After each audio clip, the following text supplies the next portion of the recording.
Dentre os tributos brasileiros, o ICMS é, sem dúvida, um dos mais importantes. Afinal, ele é a maior fonte de arrecadação dos estados. Mas o ICMS também é um dos impostos cuja interpretação gera mais controvérsias.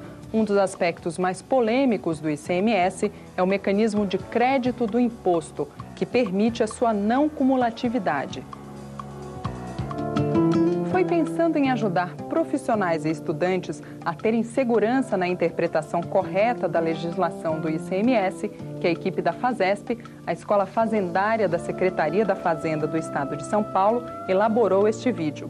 Se você não domina completamente o assunto, assistindo ao vídeo encontrará informações básicas que você não pode deixar de saber.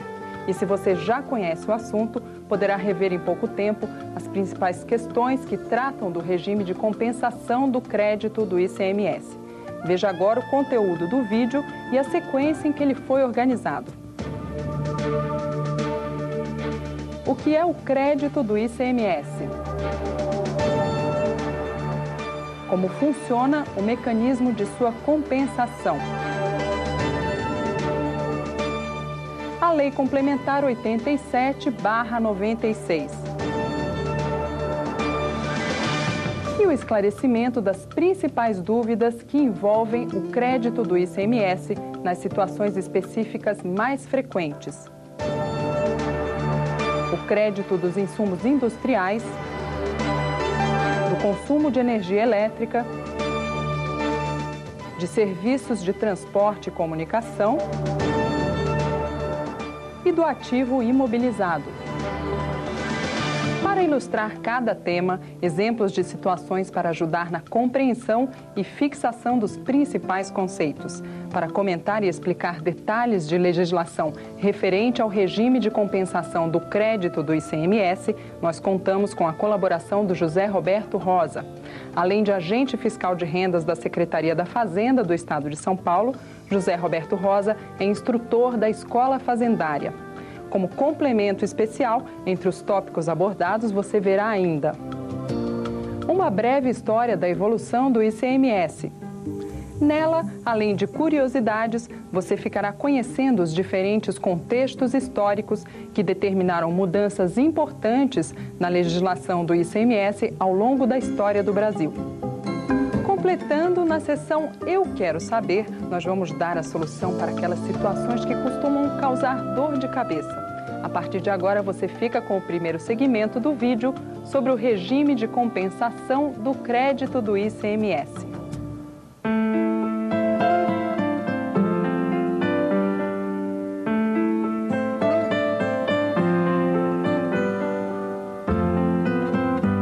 A palavra tributo vem do latim tributum, cujo verbo significa dar, conceder, fazer elogios, presentear. Mas, na origem, o sentido da palavra era outro. Tributo eram as exigências que as tribos vencedoras faziam às tribos vencidas. Podia ser na forma de bens ou serviços prestados. Só na Idade Média, a ideia de tributo evolui para um dever de todos os membros da comunidade a favor do bem comum. É o momento em que os senhores feudais abrem mão da sua autonomia em nome da centralização político-administrativa comandada pelo rei. Os tributos vão custear a manutenção da máquina administrativa do Estado e sustentar a expansão do capital, geralmente financiando expedições comerciais pelo mundo afora. É o que fazia Portugal no século XVI. Em uma dessas viagens, o Brasil foi descoberto.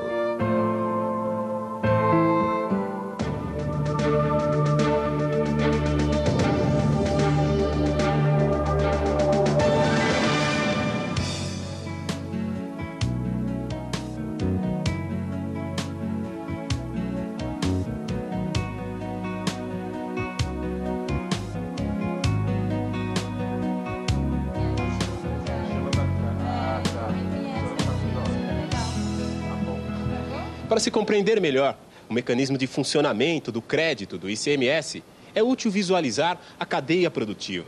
Nela, podemos acompanhar o ciclo que um produto percorre desde que sai da linha de produção até ser adquirido pelo consumidor final. Do industrial para o distribuidor.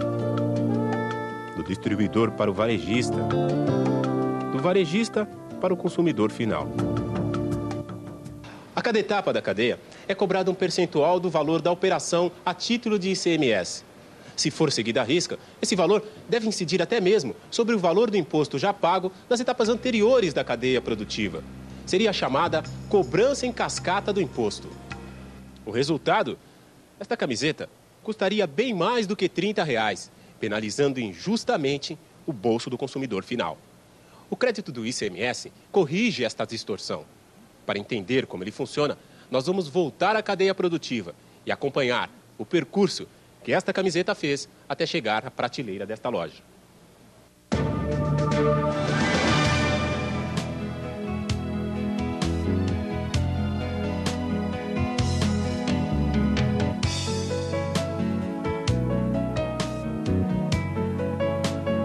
A camiseta saiu da fábrica ao custo de R$ 20. Neste valor, estão embutidos os 18% de ICMS pagos pelo fabricante, que correspondem a R$ 3,60. O fabricante repassou esse custo ao lojista. Na loja, a camiseta sai por R$ 30. Neste preço estão embutidos a margem de lucro do lojista, mais os custos do seu negócio e os 18% de ICMS pela venda. O valor total do imposto embutido no preço final ao consumidor é R$ 5,40. Mas como o comerciante já pagou os R$ 3,60 embutidos no valor da compra da camiseta ao fabricante, ele agora pode descontar esses R$ 3,60 dos R$ 5,40. Portanto, o comerciante vai recolher junto ao fisco estadual apenas R$ 1,80. Cada elo da cadeia produtiva pode se beneficiar do crédito do ICMS. Uma das principais características do ICMS é a sua não cumulatividade.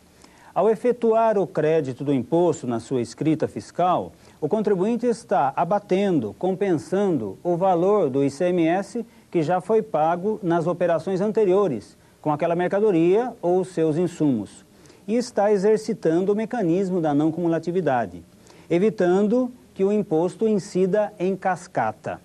Se aquele comerciante não pudesse abater aqueles R$ 3,60 que já tinham sido pagos pelo fabricante, ele acabaria repassando esse valor para o consumidor da mercadoria. O sistema tributário é definido primeiro pela Constituição e depois complementado por leis específicas. No próximo segmento, nós vamos falar da lei que regulamenta o regime de compensação do crédito do ICMS.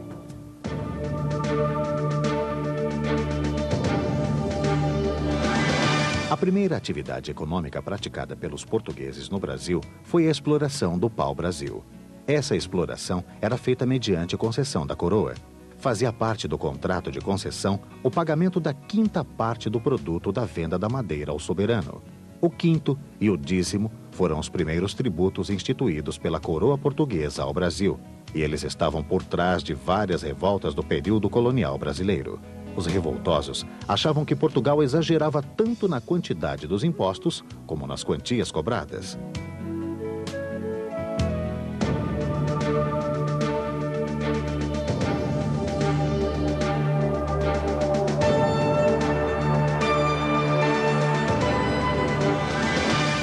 A Constituição diz que cabe à lei complementar disciplinar o regime de compensação do imposto. Essa lei complementar é feita pelo Congresso Nacional. Mas por que o regime de compensação do imposto tem que ser definido numa lei complementar de âmbito nacional? As regras do crédito do imposto são definidas numa lei de âmbito nacional com o objetivo de se conseguir uma uniformidade das regras em todos os estados da federação. Atualmente, a lei que define o sistema de compensação do ICMS é a Lei Complementar 87, do ano de 96. Cada estado pode instituir o seu imposto por meio de uma lei estadual. Mas no que se refere às regras de crédito do ICMS, cada estado não pode dizer diferente daquilo que está previsto na lei complementar que é aprovada pelo Congresso Nacional.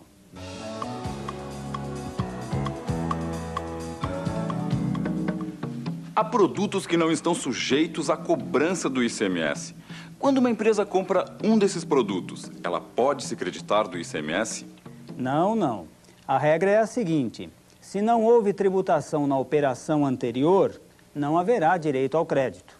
Até mesmo porque não houve imposto cobrado na operação anterior.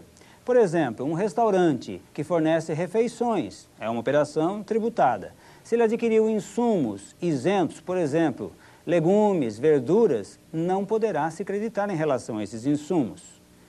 Portanto, quem adquire com isenção não tem direito ao crédito referente a essas aquisições. No caso das empresas que adquirem um produto tributado, mas vendem com isenção, essas empresas têm direito ao crédito? Se eu vender uma mercadoria com isenção ou com não incidência e, porventura, eu tiver comprado essa mercadoria ou seus insumos com o imposto destacado na documentação fiscal, eu não terei direito a esse crédito. Por exemplo, uma empresa que produza revistas e livros e adquira tintas, energia elétrica, máquinas tributadas pelo ICMS, não poderá utilizar esse crédito. A não cumulatividade existe para compensar o imposto da entrada com o da saída. Se a saída conta com isenção ou não incidência, eu devo anular o crédito das operações anteriores, a menos que a legislação tenha uma regra específica autorizando a manutenção desse crédito. Um caso expressamente previsto pela legislação sobre o crédito do ICMS é o das exportações. Esta empresa vende produtos para o mercado nacional e internacional. Ela produz, entre outros produtos, a salsicha e pagou o ICMS na compra dos insumos. Agora, ao exportar este produto, o ICMS não incide sobre a venda. Será que essa empresa tem direito ao crédito? Sim, ela vai poder manter esses créditos. Veja, ela exporta com não incidência. Pela regra geral, deveria estornar os créditos. Mas esse é um dos pontos em que a legislação prevê expressamente a manutenção dos créditos nas operações de exportação. No próximo segmento, vamos falar sobre o crédito dos insumos na atividade industrial. Antes, mais curiosidades sobre a evolução do ICMS.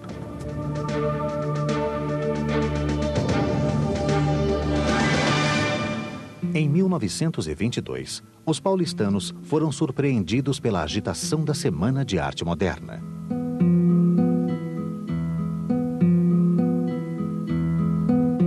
Procurando também se modernizar, o governo federal instituiu no mesmo ano o Imposto sobre Vendas Mercantis. O IVM durou até 1934, quando a Constituição determinou que o imposto de consumo passaria a ser competência dos estados. Surgiu então o IVC, Imposto sobre Vendas e Consignações. Ele incidia sobre sucessivas operações de circulação das mercadorias. Mas o IVC apresentava um grave problema. A incidência era cumulativa, o que onerava incrivelmente os produtos. Essa verdadeira cascata tributária, no final, desaguava no bolso do consumidor.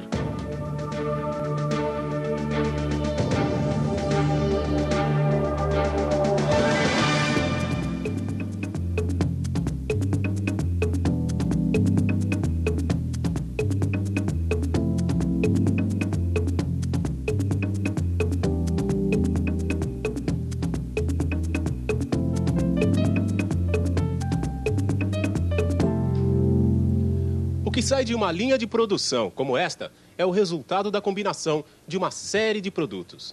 Nesse processo, os ingredientes são as matérias-primas, as ferramentas, a energia necessária para movimentar máquinas e equipamentos, as embalagens. Será que o ICMS já cobrado na aquisição de todos esses ingredientes pode ser creditado pelo fabricante? Todas as matérias-primas utilizadas no processo de industrialização e que integram o produto final dão direito ao crédito. Também outros materiais que, embora não façam parte do produto final, mas que são consumidos integralmente no processo, por exemplo, energia elétrica, também dão direito ao crédito. Agora, já os ferramentais e acessórios de equipamento industrial, que se desgastam ao longo do tempo, mas não se consomem imediata e integralmente no processo, não dão direito ao crédito. Da mesma maneira, o material de uso ou consumo do estabelecimento, como aqueles utilizados na manutenção e limpeza, também não dão direito ao crédito. Material de consumo. Essa é uma das maiores polêmicas envolvendo o crédito do imposto. Qual é o material que, embora não sendo caracterizado como matéria-prima, portanto não integrando o produto final, dá direito ao crédito do imposto? São aqueles que se consomem imediata e integralmente no processo produtivo. Mas sempre surgem muitas dúvidas a respeito desse assunto. E a Secretaria da Fazenda acabou por editar uma lista exemplificativa de vários materiais que, no seu entendimento, podem ser considerados como aqueles que se consomem imediata e integralmente no processo, tais como lixas, eletrodos e diversos materiais utilizados em embalagens, por exemplo. Essa lista consta da Decisão Normativa CAT 1/2001, que pode ser consultada pela internet, no site do Posto Fiscal Eletrônico.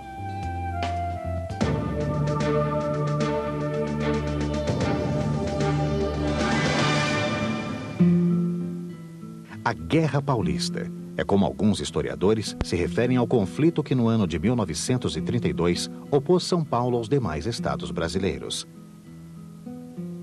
Terminado o conflito no ano de 1934, a economia brasileira abandonou as exportações para se concentrar na indústria e no mercado internos. A Constituição promulgada em 1934, a Segunda da República, reconheceu essa situação ao enfatizar a importância do imposto sobre o consumo. Medidas como essas levaram alguns estudiosos a concluir que São Paulo ganhou no papel o que perdeu nas trincheiras. Pela legislação do crédito do ICMS, o empresário só pode se creditar de valores de imposto cobrados nas operações anteriores. Mas como eu sei se houve imposto cobrado na operação anterior? Quando a empresa recebe a mercadoria, o documento fiscal traz o imposto devidamente destacado no campo próprio. Mas atenção, o crédito somente será admitido quando for um documento fiscal hábil emitido por empresa em situação regular. Não basta que o suposto emitente possua inscrição estadual. É necessário que ele esteja em atividade naquele local indicado no documento. E mais, que efetivamente tenha ocorrido aquela operação de circulação de mercadorias entre aqueles dois estabelecimentos, conforme está descrito na nota fiscal. E com relação ao consumo de energia elétrica e aos serviços de comunicação e transporte, será que podem ser considerados insumos? O crédito do ICMS relativo a essas situações será enfocado logo a seguir.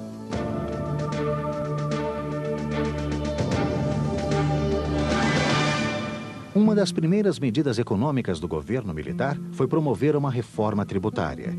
Planejada e discutida nos anos de 1964 e 1965, resultou na Emenda Constitucional número 18, de 1965.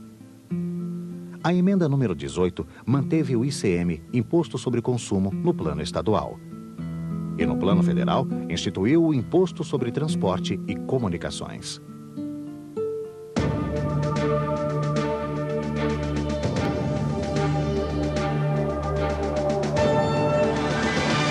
Desde o início do ICMS em 1989, a energia elétrica começou a ser tributada pelos estados.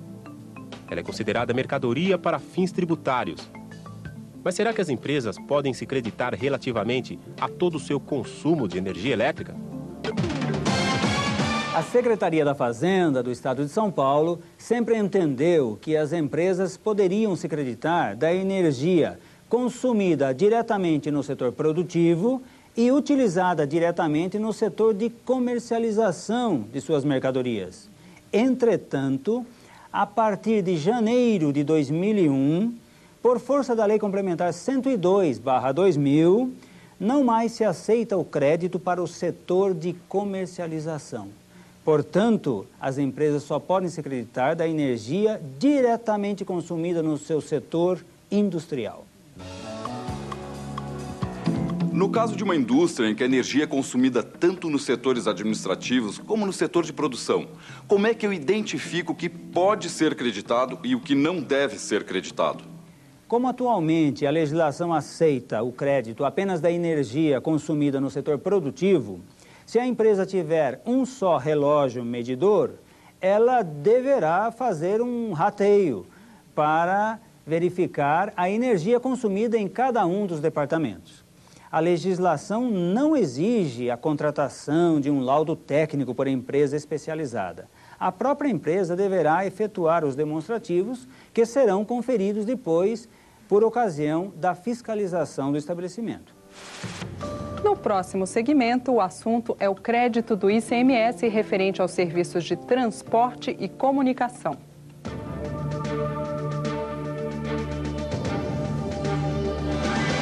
A Constituição de 1988 substituiu o ICM pelo atual ICMS. Na sua nova configuração, o Imposto sobre Operações Relativas à Circulação de Mercadorias ampliou sua base de incidência. Ele abrange a prestação de serviços de transporte interestadual e intermunicipal e de comunicação. Portanto, a sigla ICMS diz mais do que se lê. ICMS quer dizer Imposto sobre Operações Relativas à Circulação de Mercadorias, mais prestações de serviços de transporte interestadual e intermunicipal e de comunicação.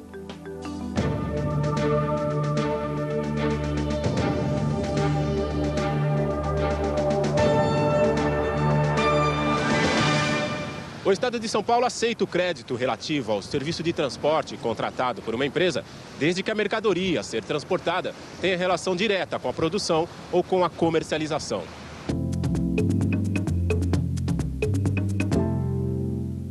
É o caso deste caminhão. Ele transportou matéria-prima que será utilizada na linha de produção desta empresa. A empresa vai poder se creditar do ICMS do serviço de transporte.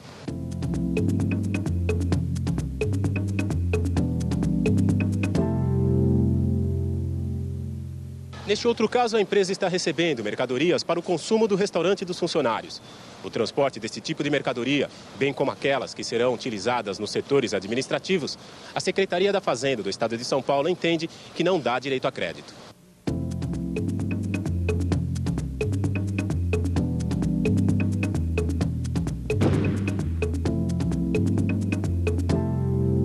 Diferente do que acontece neste outro setor. Aqui funciona a expedição de tudo que a empresa produz. Para o transporte da produção, a lei permite que se faça o crédito do ICMS.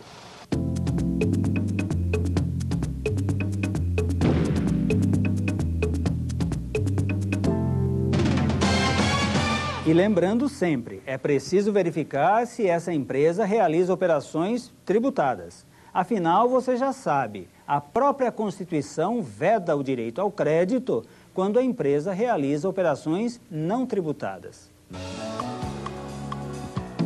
Desde 1989, com o novo Sistema Tributário Nacional, os serviços de comunicação passaram a ser tributados pelo ICMS. Já que os serviços de comunicação são tributados, as empresas podem se creditar do ICMS referente a esses serviços? Desde o início do ICMS, aceitava-se o direito ao crédito dos serviços de comunicação diretamente utilizados no setor produtivo e no setor de comercialização.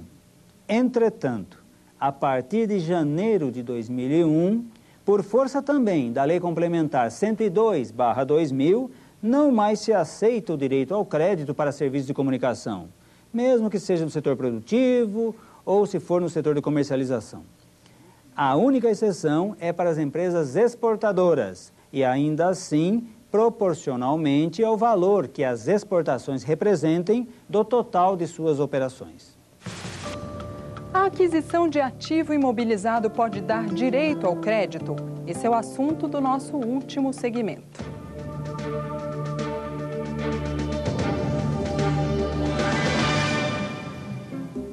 Historicamente, a legislação estadual proibia o crédito relacionado ao ativo imobilizado. Em 1996, por meio da Lei Complementar 87/96, passou a ser admitido o crédito na aquisição de mercadorias destinadas ao ativo permanente.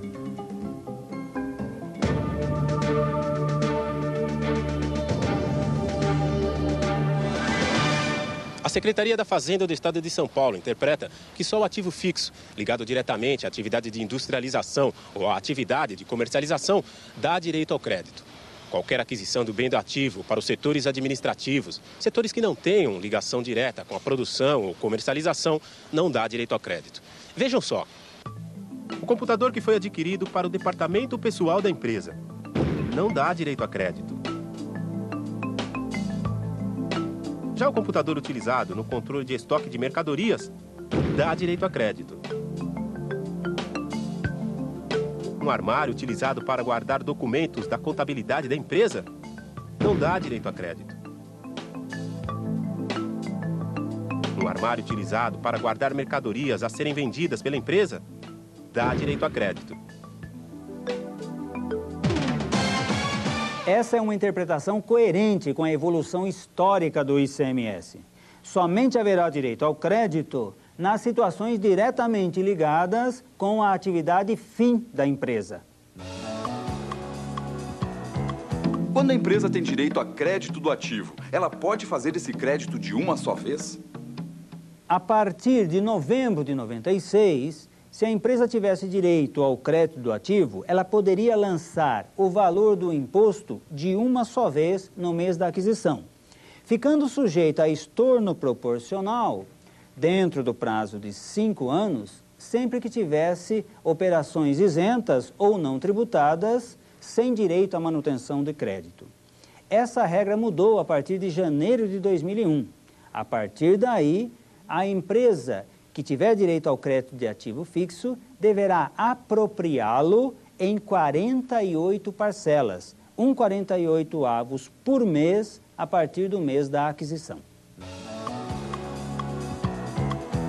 Quando uma peça de uma máquina quebra e a empresa se vê obrigada a comprar uma nova, ela tem direito ao crédito desta peça? Vamos imaginar duas situações. A primeira, se ao adquirir a própria máquina nova, eu adquiro conjuntamente do próprio fabricante um kit de peças de reposição. Nesse caso, eu irei contabilizar o valor total como ativo fixo, incluindo o kit de peças de reposição. E aí eu terei direito ao crédito também desse kit de peças de reposição.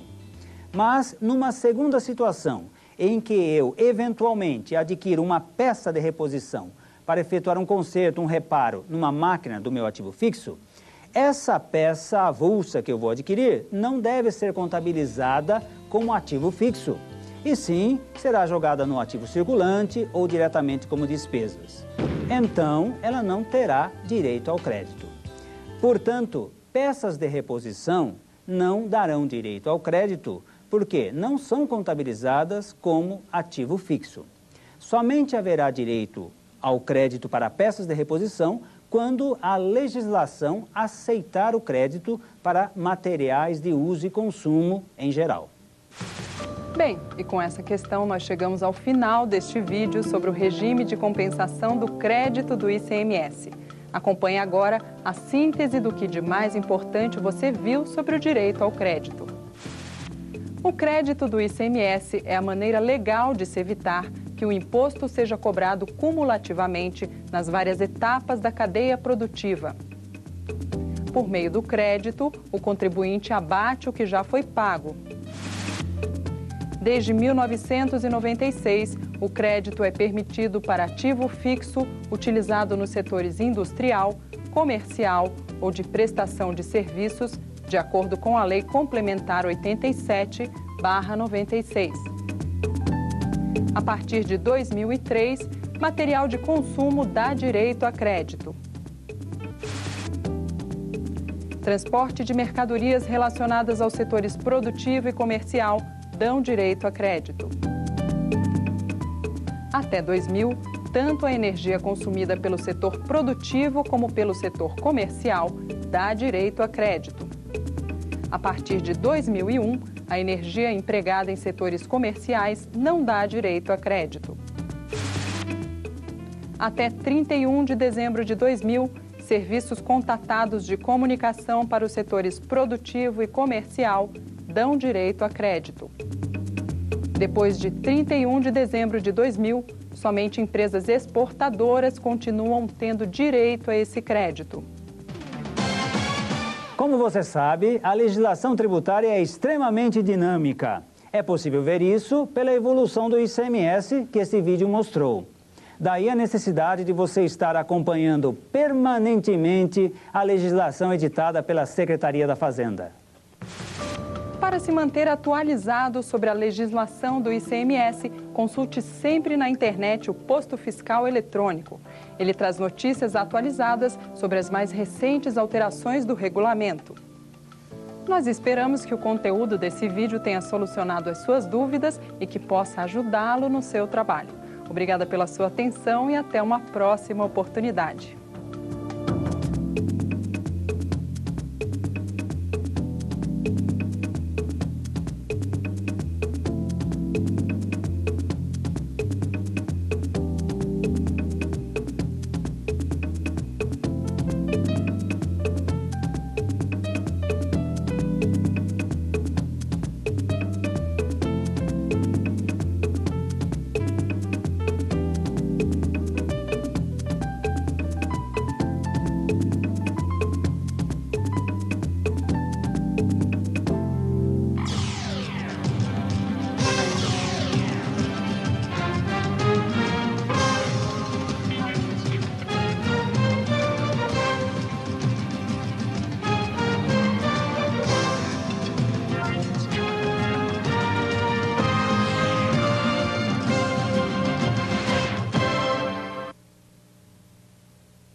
Educação fiscal e tributária sempre foi uma preocupação do nosso sindicato.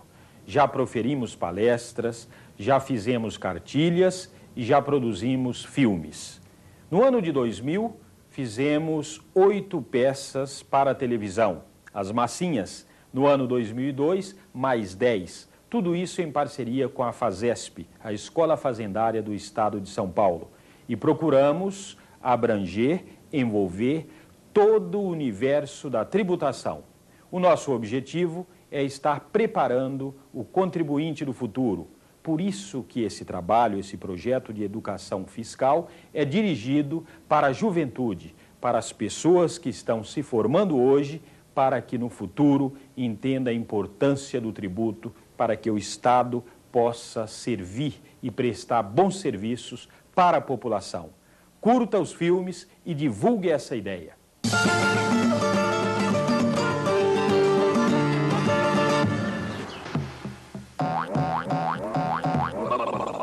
No começo, quem podia mais, chorava menos. Depois a humanidade aprendeu a viver em sociedade.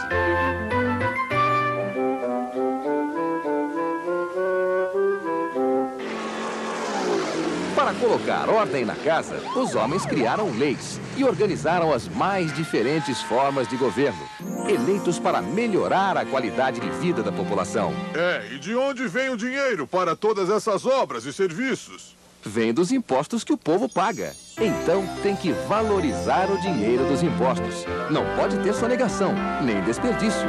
Fiscalizar a arrecadação e aplicação dos impostos é um ato de cidadania. Exija nota fiscal.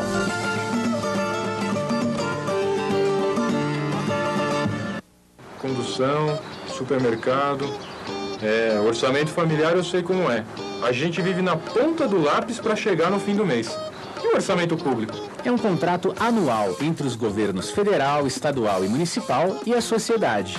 tem uma estimativa das receitas, fixa as despesas e define as ações que serão realizadas. O orçamento aqui em casa é decidido por mim, pela patroa e com palpite dos filhos. As leis orçamentárias são propostas pelo Executivo.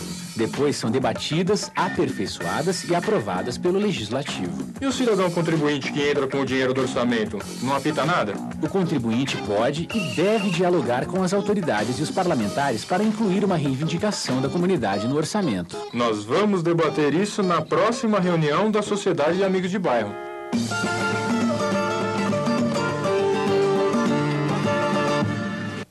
Lei de responsabilidade fiscal. Agora os governos só podem gastar o que arrecadam.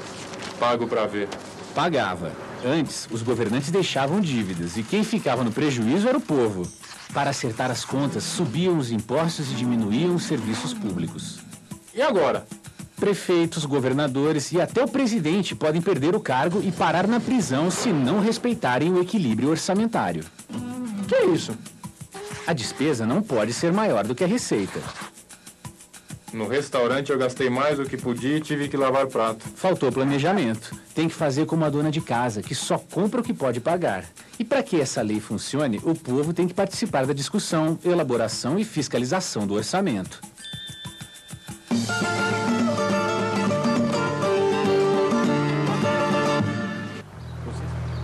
Quem é que cobra impostos no Brasil? O imposto de renda, o IPI, o ITR e o IOF são cobrados pela União.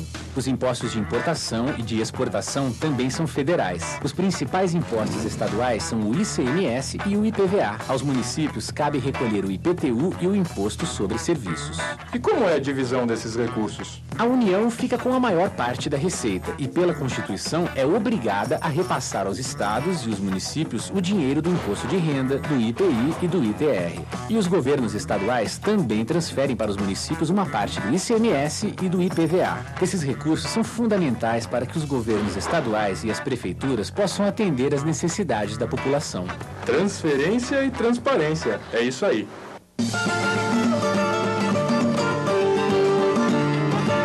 Vamos combater a sonegação, exigindo nota ou cupom fiscal. Nota fiscal eu conheço, mas o que é cupom fiscal? Cupom fiscal é o fisco se modernizando. É a nota fiscal do mundo informatizado. É complicado? Não. Preste atenção. Além de estar impressa com destaque a expressão cupom fiscal, o documento tem que trazer as seguintes informações. Em primeiro lugar, o nome da empresa.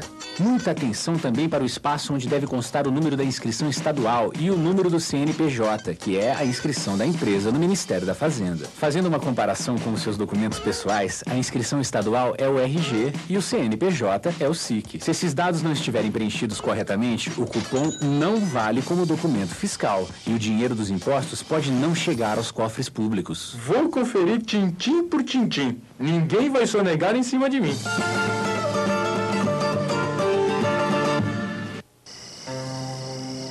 Paiê, todo mundo paga imposto? Paga, filho. Eu nunca vi você pagando. Como não? No fim de semana nós fomos viajar. Na rodoviária fizemos um lanche. Na conta já estava calculado o ICMS. ICMS? É um imposto sobre circulação de mercadorias e serviços. Ele estava também na passagem do ônibus, nos telefonemas para a vovó, nas lembrancinhas que nós trouxemos. Em todas essas despesas já estava calculado o valor do ICMS. E para onde vai todo esse dinheiro? Para os cofres públicos. Com ele, os governos realizam obras importantes e prestam serviços essenciais à população. Ô, pai, na minha mesada tem imposto?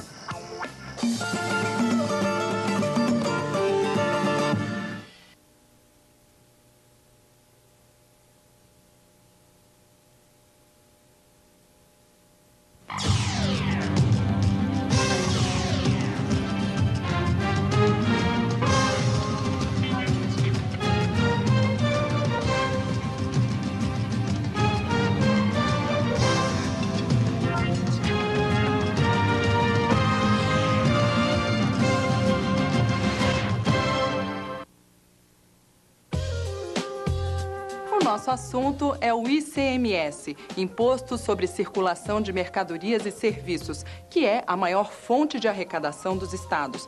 Daí a sua importância, daí a necessidade de estudá-lo em profundidade, em todos os seus detalhes. A dificuldade aparece quando se sabe que a legislação do ICMS é extensa e minuciosa, capaz de gerar inúmeras controvérsias. E o nosso desafio neste vídeo é analisar e entender um dos aspectos do ICMS que mais tem suscitado polêmica, a substituição tributária. Para ajudar a gente nessa missão, nós vamos contar com José Roberto Rosa, que é agente fiscal de rendas da Secretaria da Fazenda do Estado de São Paulo e instrutor da Escola Fazendária. Mas primeiro vamos entender o que é a substituição tributária.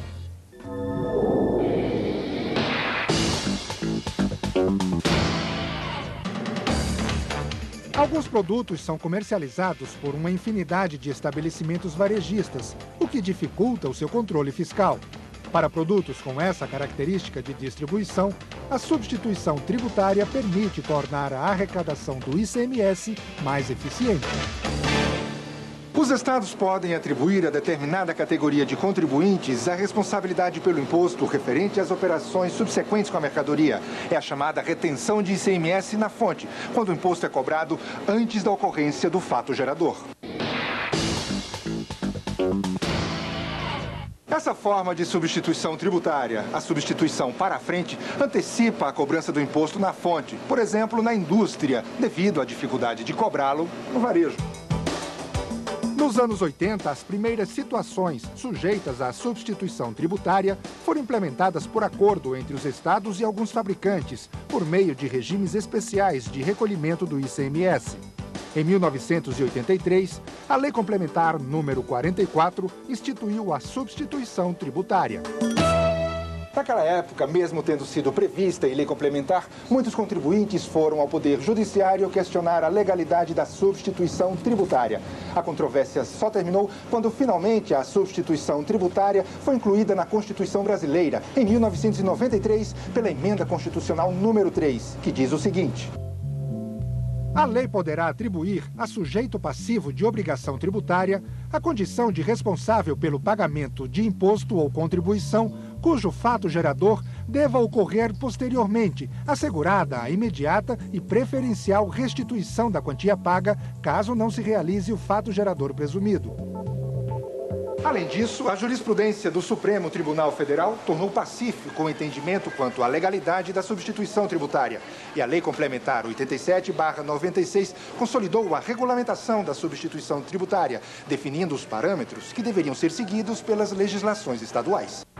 A Lei Complementar 87/96 prevê a possibilidade de 3 formas de substituição tributária: substituição tributária das operações antecedentes, substituição tributária das operações subsequentes e a substituição tributária das operações ou prestações concomitantes.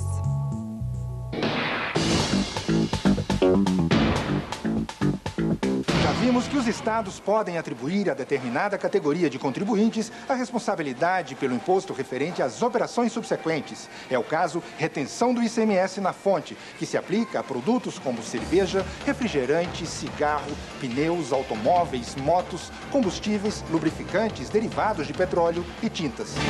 Nesses casos, o industrial se responsabiliza por reter e recolher o imposto devido pelo comerciante, efetuando o recolhimento como substituto tributário.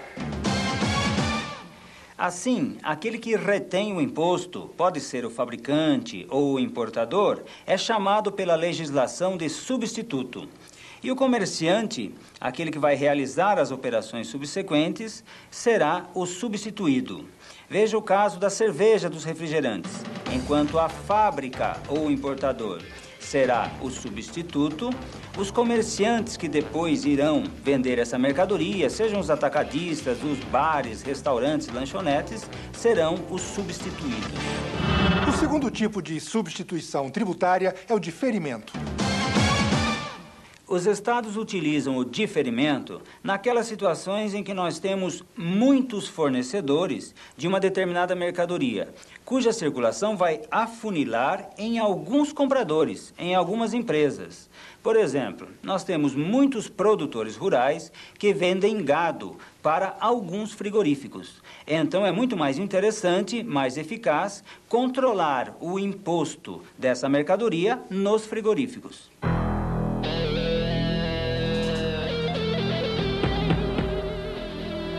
Eu sou um produtor rural e fiquei sabendo que quando vendo uma mercadoria com diferimento, fica adiado o momento de lançar e recolher o imposto. O que eu quero saber é quem vai pagar esse imposto. Quando você vende com diferimento, desde que você emita regularmente a nota fiscal, você transfere a responsabilidade. Dessa maneira, o comprador será o responsável pelo imposto. Falamos da substituição tributária nas operações subsequentes e nas antecedentes, mas existe um outro tipo de substituição tributária, o que se refere às operações ou prestações concomitantes. A substituição tributária de operações ou prestações concomitantes acontece, por exemplo, quando a legislação atribui a uma empresa que contrata a prestação de um serviço de transportes e a legislação atribui a essa empresa a responsabilidade pelo imposto sobre a prestação de serviços que está acontecendo concomitantemente com a operação de circulação de mercadorias. De agora em diante, vamos nos concentrar na situação mais comum de substituição tributária, aquela que se refere à retenção na fonte do imposto devido pelas operações subsequentes. Vamos ver a seguir que, nesses casos, algumas operações não estão sujeitas à retenção na fonte.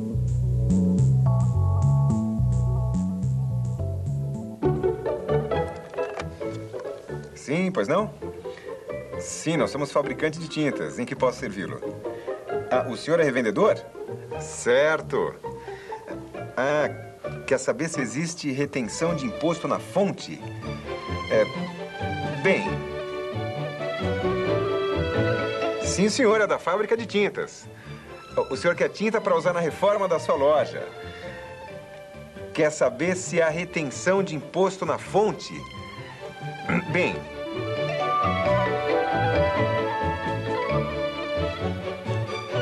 Bom dia. Sim, senhora, da fábrica de tintas. Ah, o senhor também fabrica produtos e usa as nossas tintas como insumo. Muito obrigado pela preferência. Ah, se existe retenção de imposto na fonte? Bem...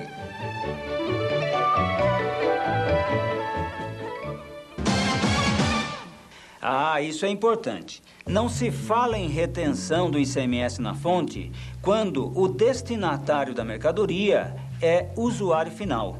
Isso porque não irá acontecer uma venda dessa mercadoria em operação subsequente. Da mesma maneira, não haverá retenção quando o destinatário for utilizar essa mercadoria como insumo de produção. Porque também aí não acontecerá uma nova venda dessa mercadoria, mas sim de um outro produto onde ela será utilizada como insumo de produção. Portanto, não se fala em retenção na fonte na venda para o usuário final e na venda de insumo de produção. Nesses casos, deverá acontecer operação normal. Nós acabamos de ver alguns exemplos de operações não sujeitas à retenção de imposto, a venda ao usuário final e a venda de insumos. Mas e nas operações sujeitas à retenção? Como é feito o cálculo do imposto retido por substituição tributária? É o que veremos a seguir. Uma primeira regra que deve ser observada no cálculo do imposto retido é a seguinte: o valor total do imposto recolhido com a mercadoria deve ser o mesmo, quer seja cobrado antes ou na medida em que as operações se realizem. Quando calcula o imposto a ser retido, o substituto está, na verdade, antecipando o recolhimento do imposto devido nas operações que serão feitas posteriormente pelos demais contribuintes. A não cumulatividade do ICMS deve ser respeitada. A dificuldade maior fica por conta do valor da operação na ponta do varejo. Como o preço varejo não é conhecido no momento da retenção, o caminho é presumir esse valor. A legislação prevê 3 possibilidades de cálculo do preço varejo. O preço pode ser fixado por um órgão público competente. Pode também ser indicado pelo próprio fabricante, como é o caso do preço sugerido para os automóveis e motos. Agora, se o preço não for fixado nem por um órgão público, nem pelo fabricante, a legislação prevê a aplicação de regras para o cálculo do preço varejo presumido. O ponto de partida é o valor da operação praticado pelo substituto, acrescido de todos os encargos que sejam transferíveis ao varejista, como frete, carreto, seguro, impostos e outros. Sobre esse valor, acrescenta-se a margem de lucro do revendedor. O resultado é o preço varejo presumido. Nesta regra básica que acabamos de ver, parece que a única dúvida fica por conta da margem de lucro do revendedor. A lei fixa esse percentual, mas ele deve ser definido após um levantamento dos preços usualmente praticados no mercado, inclusive com a participação das entidades representativas desse ramo de comércio. É comum que ocorram transações comerciais entre empresas e estados diferentes. A substituição tributária nas operações interestaduais é o nosso próximo assunto. Pode ocorrer a substituição tributária em operações interestaduais, desde que exista um acordo entre os estados. Dessa forma, o Estado de São Paulo poderá designar, por exemplo, uma fábrica de cimento do Paraná, uma fábrica de cigarros do Rio de Janeiro ou uma fábrica de cerveja do Rio Grande do Sul, como responsável pelas operações com essas mercadorias, que acontecerão aqui no estado de São Paulo, desde que exista acordo entre esses estados. Vamos supor que um fabricante instalado em São Paulo venda pneus para um comerciante de Minas Gerais. Na nota fiscal relativa a essa venda, deverá estar calculado o preço varejo e o imposto a ser retido em favor de Minas Gerais. Esse valor na nota deverá ser cobrado e repassado a Minas Gerais por meio da Guia Nacional de Recolhimentos de Tributos Estaduais, a GNRE. Mas vamos supor que uma empresa faça negócios com frequência com empresas de outro estado. Veja o que acontece. Essa empresa deve se inscrever no outro estado, num cadastro especial, como contribuinte substituto. Em todas as vendas que fizer, deverá reter o imposto e, a cada mês, recolhê-lo para aquele estado. E, de vez em quando, receberá a visita de um fiscal daquele outro estado para verificar essas operações. E se o destinatário da operação interestadual não for contribuinte do ICMS, o que acontece? Se o destinatário da operação interestadual não for contribuinte, como, por exemplo, um órgão público ou pessoa física, não haverá retenção de imposto na fonte, pois não haverá operação subsequente com essa mercadoria. Nesses casos, o imposto deve ficar integralmente com o estado remetente. Vamos ver agora como fica o cálculo do imposto retido nas operações interestaduais.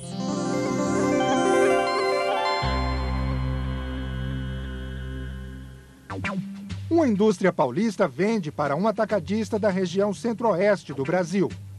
O ponto de partida é o preço fábrica, ao qual devem se somar o IPI e o custo do frete. Em seguida, adiciona-se a margem de lucro e se obtém o preço varejo. Multiplica-se esse preço varejo pela alíquota interna do estado destinatário. Chega-se, por esse cálculo, ao valor total do ICMS na operação. Deduzindo-se do imposto total o valor do imposto próprio do remetente, obtém-se o imposto retido. Mas espera aí, eu andei ouvindo uma história que existe uma tal de retenção do diferencial de alíquota. O que é isso? Isso só acontece quando ocorrer uma compra interestadual de ativo imobilizado ou material de uso e consumo. Nesse caso, o remetente, se for produto sujeito à substituição tributária, já deve efetuar a retenção do diferencial de alíquota e repassar ao estado de destino. Agora vamos tratar do nosso último assunto, as obrigações acessórias relativas à substituição tributária. Mais precisamente, vamos ver como se dá a emissão da nota fiscal pelo substituto e pelo substituído.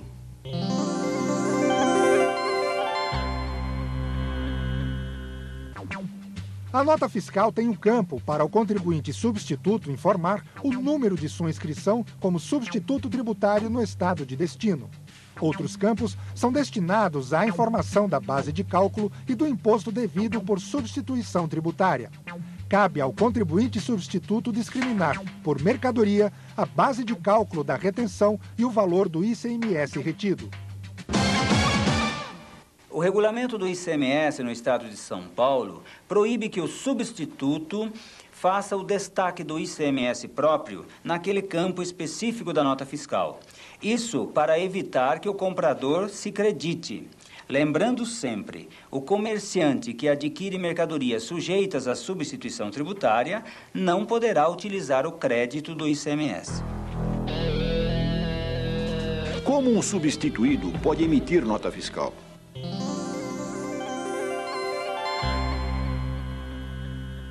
O contribuinte substituído, o comerciante, ao realizar operação com mercadoria cujo imposto já foi retido antecipadamente, emitirá a nota fiscal sem destaque do imposto, com a seguinte indicação: imposto recolhido por substituição, e citará o artigo do regulamento que se refere a essa substituição, e lançará sem débito do ICMS no registro de saídas.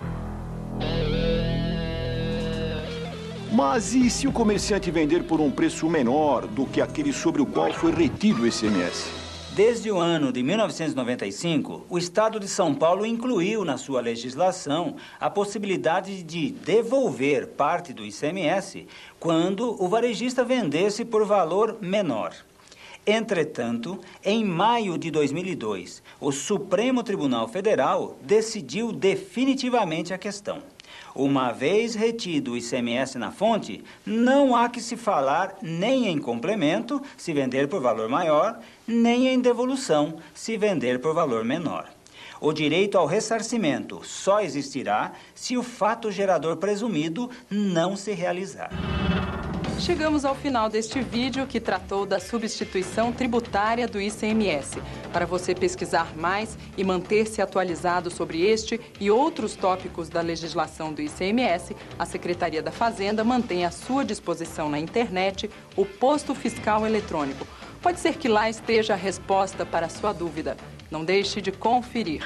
Obrigada pela sua atenção e até uma próxima oportunidade.